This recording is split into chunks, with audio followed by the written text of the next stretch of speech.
হে কবি জনাও প্ৰণাম, হে কবি জনাও প্ৰণাম। স্বাগতম স্বাগতম সুজলা সুফলা এই ধৰণী।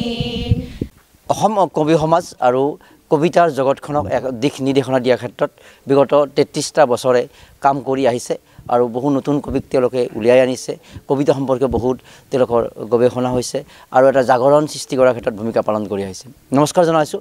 আৰু এতিয়া আমি ৰূপনগৰস্থিত স্বতন্ত্ৰ সেনানী ভৱনত আছোঁ আৰু ইয়াতে অনুষ্ঠিত হৈছে অসম কবি সমাজৰ ৩৩ সংখ্যক বাৰ্ষিক অধিৱেশন। আমাৰ লগত সভাপতি ডাঙৰী আছে, কেইবাগৰাকী কবি আছে, যদি আমাৰ সঞ্জীৱ মহন্তৰ সহযোগী দেখাই দিব পাৰে।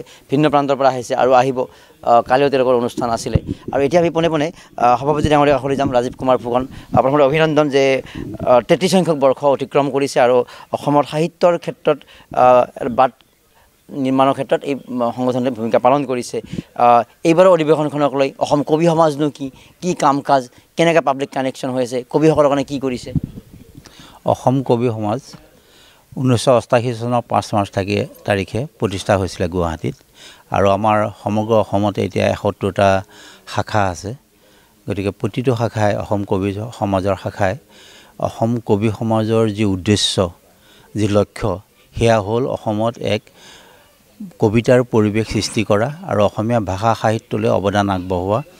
এইটো কথা নহয় যে অসম কবি সমাজত যিসকল থাকে সকলোৱে কবি হ'ব লাগিব, সেইটো নহয়। কবিতা অনুৰাগী ৰসজ্ঞ পাঠক, কবিতা সৃষ্টিত যি অৰিহণা কৰিব পাৰিছে বা কবিতা সৃষ্টিত যি এটা পৰিৱেশ, সুস্থ পৰিৱেশ বাতাবৰণ সৃষ্টিৰ কাৰণে সহায় কৰিব বিচাৰে তেখেতসকলক।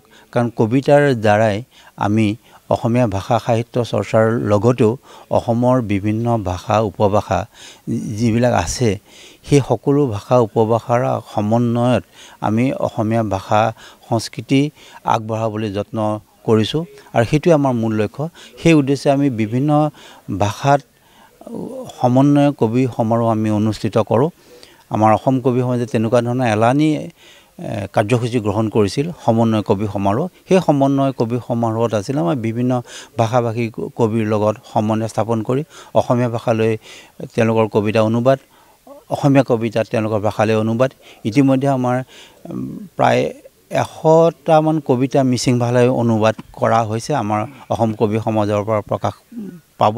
আৰু তেনে সমন্বয় কবি সমাজৰ জৰিয়তে আমি বিভিন্ন ভাষা ভাষীৰ লোকৰ কবিতা সৃষ্টিত আমি আগবঢ়াবলৈ যত্ন কৰিছোঁ, প্ৰেৰণা যোগোৱাৰ যত্ন কৰিছোঁ। আৰু আমি অসমৰ পৰা বাহিৰলৈও গৈ অসমৰ কবিতা, অসমৰ ভাষা সংস্কৃতিৰ বিষয়ে এক চিনাকি দিবৰ কাৰণে যত্ন কৰিছোঁ। যোৱাবাৰ আমি বিশ্বভাৰতীত শান্তি নিকেতনত আমি অসম কবি সমাজৰ তৰফৰ পৰা বিশ্ব কবিতা দিৱস উদযাপন কৰিছোঁ।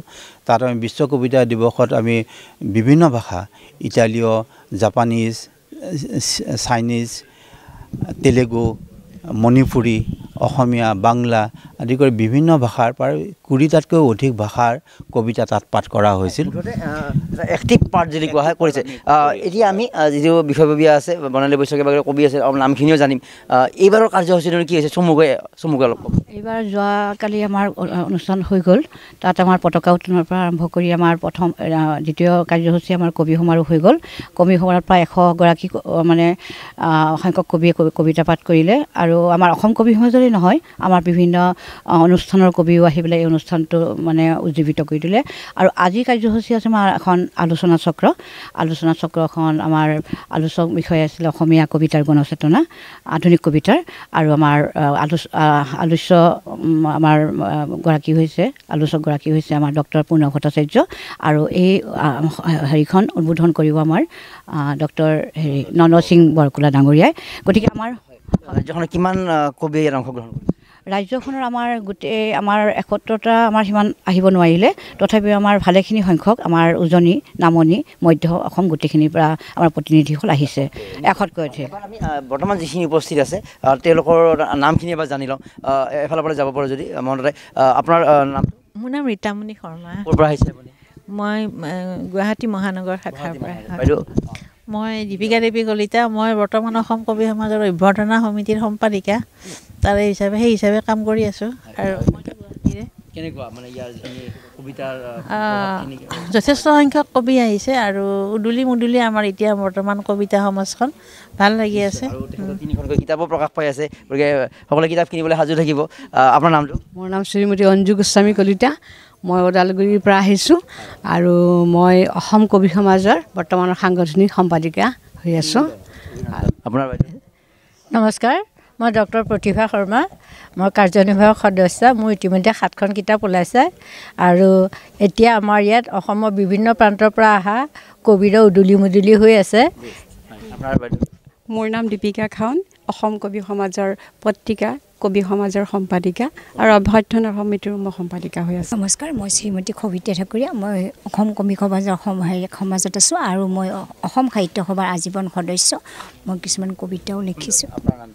নমস্কাৰ, মোৰ নাম জেচমিন চুলতানা। মই গোৱালপাৰাৰ পৰা আহিছোঁ, কবি সমাজৰ সাংগঠনিক সম্পাদক। হে কবি জনাও প্ৰণাম, হে কবি জনাও প্ৰণাম, হে কবি জনাও প্ৰণাম, হে কবি জনাও প্ৰণাম। স্বাগতম স্বাগতম সুজলা সুফলা এই ধৰণী, তোমালৈ জাগুৰা পোন। হে কবি জনাও প্ৰণাম, হে কবি জনাও প্ৰণাম।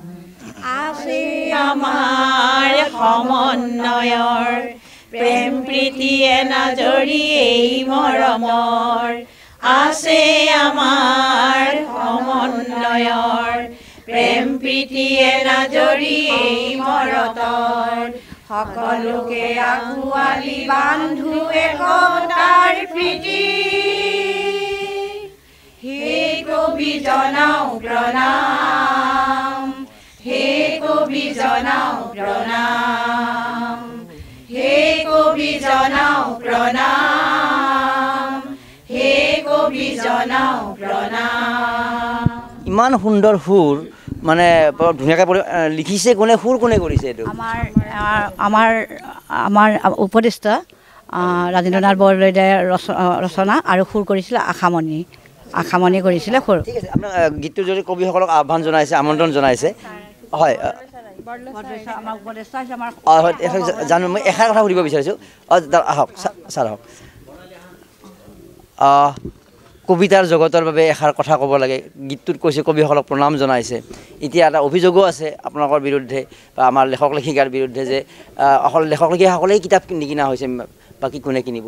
সেই সম্পৰ্কীয় কথা লাগিব, কাৰণ সমাধানটো লাগিব। আমি অধিৱেশনে পাতিব লাগিব।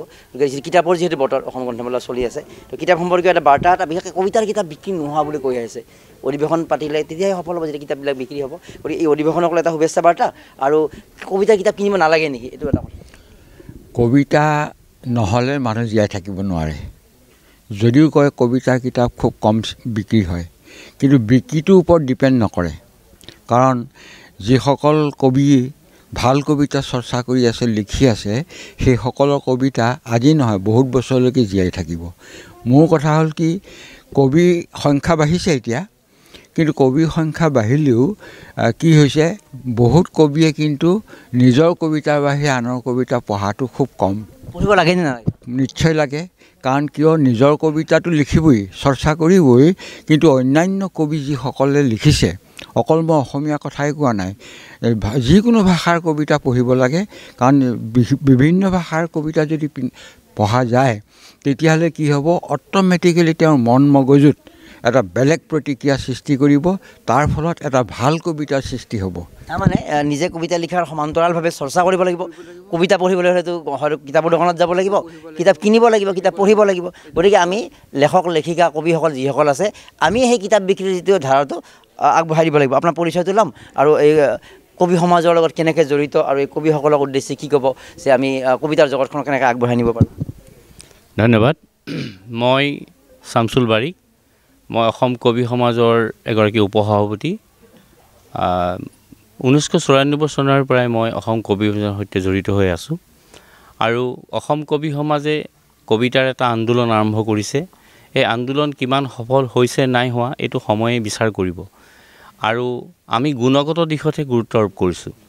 আমি আমাৰ সংখ্যা হয়তো সীমিত হ'ব, আমাৰ শাখা সীমিত, আঞ্চলিক সীমিত, জিলা সীমিত, কিন্তু গুণগতভাৱে কবিতাৰ এটা আন্দোলন আমি কৰিব লাগে আৰু গুণগতভাৱে কবিসকলক উন্নীত কৰিব লাগে। তেওঁলোকৰ কাব্যচিন্তা, কবিতা লেখাৰ কৌশল এইবিলাক উন্নীত কৰাৰ কাৰণে আমি চেষ্টা কৰিব লাগে। আৰু অসমখন যিহেতু এখন বহুভাষিক ৰাজ্য আৰু বহু জনগোষ্ঠীয় ৰাজ্য, গতিকে বহু জনগোষ্ঠী আৰু বহুভাষিক ৰাজ্য হিচাপে আমি সকলো ভাষাৰ কবিতাৰ প্ৰতি এটা সমমৰ্যাদা আৰোপ কৰিব লাগিব আৰু সকলো ভাষাৰ কবিতা অসমীয়া ভাষাৰ ৰূপান্তৰ ঘটাই অসমীয়া কবিতাক এটা নতুন মাত্ৰা প্ৰদান কৰিব লাগিব। আৰু আজি কালিৰ পৰা দুদিনীয়া কাৰ্যসূচীৰে অসম কবি সমাজৰ 33 সংখ্যক পূৰ্ণাংগ অধিৱেশন অনুষ্ঠিত হৈ আছে আৰু কালি বিশেষভাৱে কেইবাখনো গুৰুত্বপূৰ্ণ গ্ৰন্থ উন্মোচিত হৈছে। অসম কবি সমাজৰ এগৰাকী অন্যতম সক্ৰিয় সদস্য ৰৌচন আলীৰ কিবা খবৰ আছে নেকি, এই কাব্যপুথিখন উন্মোচন কৰিছে অসমৰ বিশিষ্ট কবি নীলিম কুমাৰে। আৰু শিৱসাগৰ জিলাৰ পৰা প্ৰকাশিত কবিতাৰ কাব্যাকাশ উন্মোচন হৈছে আৰু কেইবাগৰাকী কবিতা পুথি উন্মোচিত হৈছে। আৰু আজি অসম কবি সমাজৰ দলিল স্বৰূপ কবি আৰু কবিতা উন্মোচিত হ'ব আৰু এইখন উন্মোচন কৰিব ডক্টৰ মঞ্জু দেৱী পেগুৱে। আৰু জানিম যিহেতু বাকীসকলৰ এটা পৰিচয় লওক, আপোনাৰ পৰিচয়। নমস্কাৰ, মোৰ নাম শ্ৰী জয়চন্দ্ৰ হাজৰিকা। মই অসম কবি সমাজৰ লগত 2000 চনৰ পৰা জড়িত। 2টা কাৰ্যকালৰ বাবে মই উপসভাপতি আছিলোঁ। এইবাৰ দ্বিতীয়বাৰৰ বাবে মই কবি আৰু কবিতা যিখন মুখপত্ৰ অসম কবি সমাজৰ তাৰ সম্পাদনাৰ দায়িত্ব লৈছোঁ। এই 33 সংখ্যক অধিৱেশনত আজি 1:30 বজাত এই মুখপত্ৰ কবি আৰু কবিতা উন্মোচন কৰিব। অভিনন্দন। মোৰ নাম ৰৌচন আলী, মই শিৱসাগৰ জিলা কবি সমাজৰ সম্পাদক আৰু অসম কবি সমাজৰ কাৰ্যনিৰ্বাহক হিচাপে আছোঁ। নতুন কিতাপৰ বাবে অভিনন্দন। আপোনাৰ নাম? নমস্কাৰ, মোৰ নাম মমি গগৈ, মই ডিব্ৰুগড়ৰ পৰা আহিছোঁ। অসম কবি সমাজৰ সাংগঠনিক সম্পাদিকা হিচাপে দায়িত্ব বহন কৰি আছোঁ। মোৰ নাম শ্ৰী সোণা বৰতাই, মই শিৱসাগৰ জিলা কবি সন্মিলনৰ প্ৰতিনিধিত্ব কৰি আছোঁ। মোৰ নাম কৃষ্ণকান্ত দাস, মই দক্ষিণ কামৰূপ কবি সমাজৰ পৰা আহিছোঁ। মই এতিয়ালৈকে 2খন কবিতা পুথি পাব্লিছ কৰিছোঁ। এখনৰ নাম হৈছে প্ৰতিধ্বনি আৰু দ্বিতীয়খন হৈছে সন্ধ্যা বন্তিৰ শিখা। অভিনন্দন। নমস্কাৰ, মোৰ নাম ডক্টৰ দিলুৱাৰা বেগম। মই 1991 চনৰ পৰা মই কবি সমাজৰ লগত জড়িত হৈ আছোঁ। সহকাৰী সম্পাদিকা 2বাৰ আছিলোঁ, উপসভাপতি আছিলোঁ আৰু এতিয়া কাৰ্যনিৰ্বাহক সদস্য। বৰ্তমান মই গোৱালপাৰা জিলাৰ সভানেত্ৰী। মোৰ 8খন কিতাপ প্ৰকাশ পাইছে ইতিমধ্যে আৰু এইবাৰ গ্ৰন্থমেলাত এখন প্ৰবন্ধ সংকলন প্ৰকাশ পাব। অভিনন্দন জনাইছোঁ। আৰু আমি আৰু বিশিষ্ট ব্যক্তিও আছে, কবি তেওঁলোকৰ কথা পাতিম। আৰু আমি আশা ৰাখিছোঁ কবি সমাজৰ এই যিটো 33 বছৰীয়া যাত্ৰা যিটো স্বতন্ত্ৰ সেনানী ভৱনত তেওঁলোকৰ যিটো অধিৱেশন, এই অধিৱেশন আৰু এটা নতুন দিশ হওক যে কবিতা চৰ্চা কৰিব লাগিব আৰু কবিসকলে ইয়াৰ লগত জড়িত কবিসকলে কিন্তু আমি কিতাপ কিনিবও লাগিব। আচল সত্যটো সেইটোৱে, আমি ডাইৰেক্ট কথাটো ক'ব লাগিব, প্ৰমতে ক'ব লাগিলে। গতিকে আমি অনুৰোধ এটাই জনাম যে অসম কবি সমাজৰ এই সন্মানীয় কবিসকলক সন্মুখত লৈ তেওঁলোককো অনুৰোধ জনাম যে সকলোৱে মাহত এখনকৈ হ'লেও বা 2 মাহত এখনকৈ হ'লেও কবিতাৰ কিতাপ কিনক। কিনাৰ উদ্দেশ্যৰে এইটোৱে পঢ়িব লাগিব, আমাৰ যিটো বড়ো ডাঙৰীয়ে ক'লে। গতিকে পঢ়াৰ গত্যন্ত নাই, অধ্যয়নৰ গত্যন্ত নাই, চৰ্চাৰ কোনো গছত লগা বিষয় নহয়। চৰ্চা এইটোৱে যে কিতাপ কিনিব লাগিব, কিতাপ পঢ়িব লাগিব, বুজিবলৈ চেষ্টা কৰিব লাগিব, তেতিয়া আপোনাৰ সৃষ্টি অতি সুন্দৰ হ'ব। ধন্যবাদ জ্ঞাপন কৰিছোঁ, অভিনন্দন জ্ঞাপন কৰিছোঁ। আৰু সঞ্জীৱ মহন্তৰ সৈতে স্বতন্ত্ৰ সেনানী ভৱনৰ পৰা আমি ডেম'ক্ৰেচি লাইভৰ তৰফৰ পৰা আমি অসম কবি সমাজৰ 33 সংখ্যক অধিৱেশনৰ সফলতা কামনা কৰিছোঁ।